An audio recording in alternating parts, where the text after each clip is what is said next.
Hi everyone, in today's tactics video I'm going to explore the three Astra Militarum troop choices of Conscripts, Infantry squads and Scions. We are 2.5 years into 9th edition of 40k and our new codex is nowhere to be seen, however there are of course supplementary rules to capture from the Psychic Awakening of Greater Good, the Cadian rules from Warzone Octarius and further rules in the latest balanced data slate. In a 40k you could be forgiven for losing track of everything. Hopefully I can help clarify a few things for you. In this video I'll explore the full breadth of relevant rules, including army doctrines, stratagems, orders, and most critically how to best use each unit. Right, so starting with absolute Billy basics, all of these three units are objective secured. Really basic, but given how squishy they all are in the current meta, you could be forgiven for building army lists with less troops and more survivable units. And the reason I say this is that it's important to ask yourself what you want every single unit in your army to do for you. Is it there solely to destroy enemy units, secure your objectives, perform actions, or be a distraction to your opponent? A key benefit within the current chapter approved rules is that a lot of missions give benefit to objective secured units. For example, in the mission Tear Down Their Icons, OBSEC units can prime and defuse explosives much easier than non-OBSEC units. Also, of course, the Shadow Operations secondary objectives of retrieve Nukmun data and deploy teleport homers, for example, are easier with objective secured units. Now these benefits cut across any army's troop units, and we are also staring down the barrel of a new chapter approved only 5 months into the current one. Right, so first examining the conscripts. From what I understand, these units seem to be a real go-to in previous editions of 40k, but really fell away in 9th edition. However, appear to be on the comeback thanks to the Cadian specific stratagem White Shields from Warzone Octarius, which bumps their leadership from leadership 4 to a more forgiving leadership 6. Critically, also it removes their raw recruit rule, meaning orders will always go off on them. It only costs 1 CP for 2 conscript squads to 3 CP for 5 or more squads, so a small CP investment. The orders piece is critical and can turn their blister skill of 5+ into something respectable. Now honestly, I've always been a little on the fence with conscripts. Using them on the tabletop, they're merely a way to clog up the board, saturating objectives or force your opponent to waste units dealing with them. But from a practicality point of view, it requires you to assemble and paint a lot of miniatures. Also, given their sheer volume, they can really slow down gameplay, and you may have problems making them simply fit physically on the tabletop during deployment. That being said, the Cadian stratagem also from Warzone Octarius, Cadia Stands, can make them deceptively resilient, further enhanced by Take Cover, stratagem from the Codex. Whack the stratagem Never Give Up, Never Surrender, also from Warzone Octarius, and your 30 model OBSEC unit would now count as 60 models for securing objectives. You could pull some raw shenanigans here, conga lining them across 2 objectives and stealing them from your opponent. However, what makes them truly attractive now is a Hammer of the Emperor rule from the latest balanced data slate, where all 6s to hit automatically wound. Having cut the numbers, this really benefits lower strength weapons targeting higher toughness targets, to which the lasgun is one of the weakest weapons. Have a 30-man conscript squad fire 60 shots against a toughness 4 target, and on average will be 13 eventual saving throws for your opponent, versus 7 without Hammer of the Emperor. Run this across several terms in a game, and across multiple conscript blobs, and you'll be getting out a surprising amount of damage. This all being said, I think the fact the supplementary rules are locked to Cadians is a limitation in my mind. Whilst Cadian is great for conscripts, I personally much prefer to use the Cadian Doctrine or the Custom Regimental Doctrine Gunnery Experts from Psychic Awakening for my vehicles, giving you a maximised number of shots from your heavy weapons. Unfortunately, the days of taking mixed regiment detachments was removed in Chapter Approved 2022. Otherwise, you could have a Cadian battalion full of conscripts, another regiment say of Cadians for your vehicles. So closing off conscripts, as said, they would work really well as Cadian, but used as a distraction to your opponent require a lot of effort from a hobby point of view. I probably view them as a longer term opportunity, perhaps painting up lasgun infantrymen for infantry squads, and when you have a lot, try 1 or 2 conscript blobs. Having not played a lot of them, I know from other Astra Militarum commanders you want to be fielding at least 2 squads with 25 to 30 conscripts each. Right, so now onto the most common troop choice, the infantry squad. This 60-point unit has recently evolved to become really good value. The recent dataslate increased their point cost from 55 to 60 points, but with all war gear now for free. Previously, a fully kitted infantry squad would have cost you about 90 points, so that unit is now essentially 50% cheaper. I've said it in a previous video that I find it quite humorous that before the balanced dataslate, the main way to run this infantry squad was with just las guns, a las pistol and chainsword on the sergeant, versus now with all the trimmings from the armoury. It means a lot of established Astra Militarum commanders will be hurriedly assembling and painting new miniatures to take advantage of this change. Now before going any further, it's important to reflect back on the bone basic lasgun infantry squad and what it used to do for us, as this will help us to understand how to best use this unit. At 60 points, they present a cheaper alternative to conscripts at 100 points for 20, and will be used a lot providing a screen to your more valuable units like Lim and Rust battle tanks or manticores.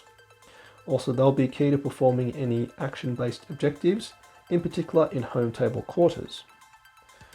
Infantry orders are of course key in turning their relatively mediocre dataslate into something deceptively flexible.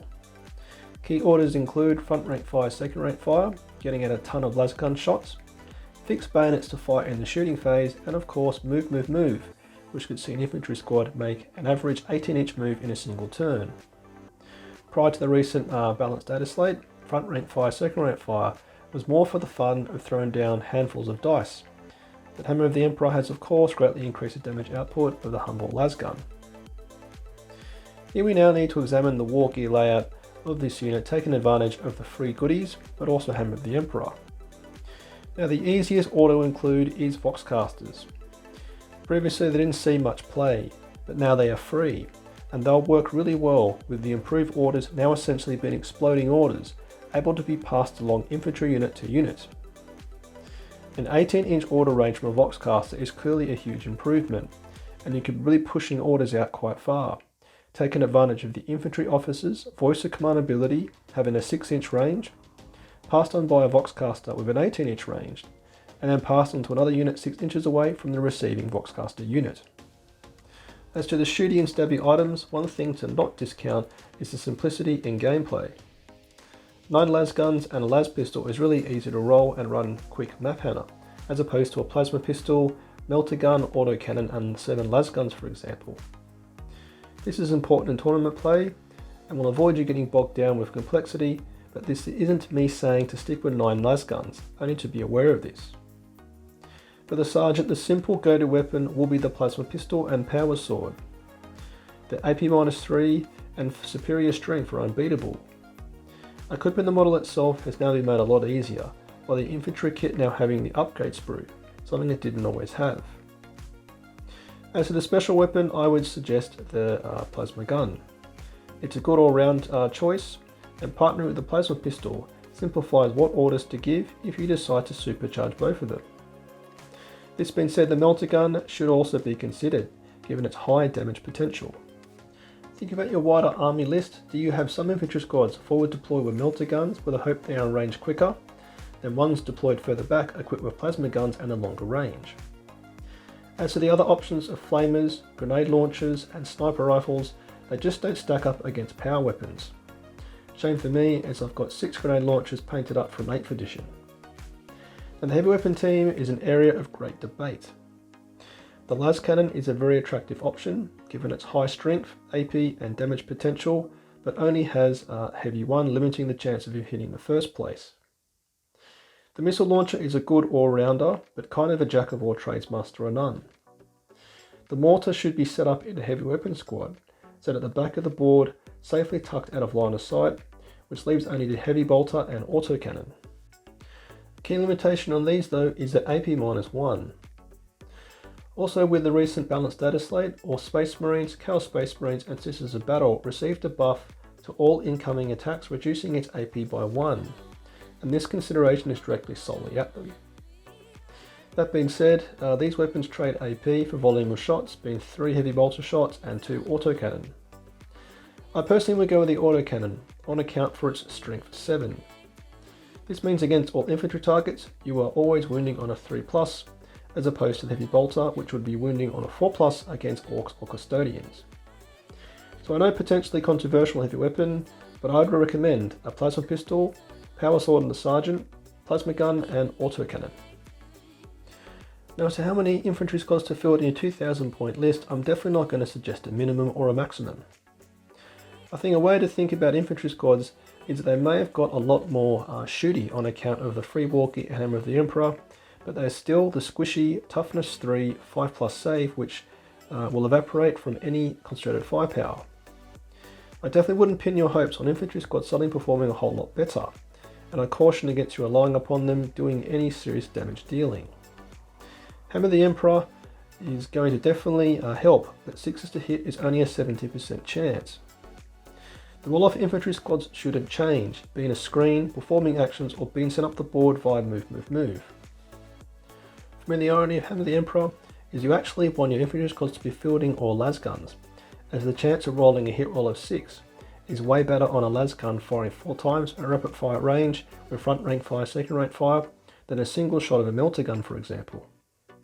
But again, we'd be mad to ignore the opportunity of these now free weapons. Following infantry squads, the two main regimental doctrines are going to be Cadian and Catechin.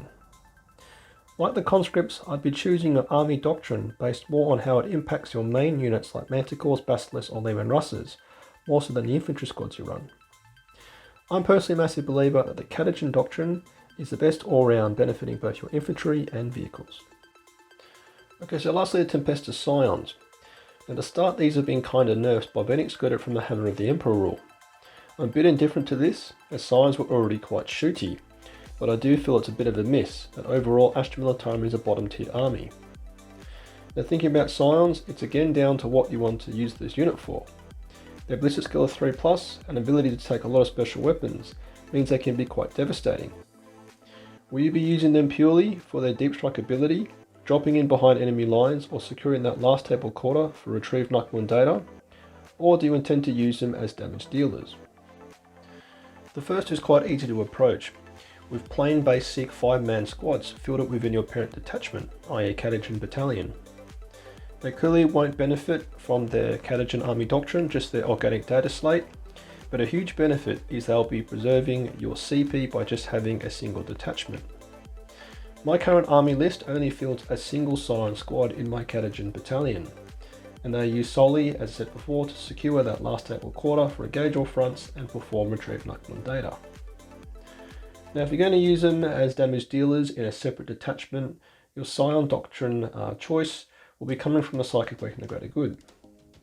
The main ones to consider are the Lamban Lions with their army-wide improved AP-1, which will be an effective counter to Space Marines' improved power armor, and the Iotan Gorgons with their 1 CP stratagem, Daring Descent, allowing you to aerial drop 5 inches away from enemy units, which will give you more flexibility.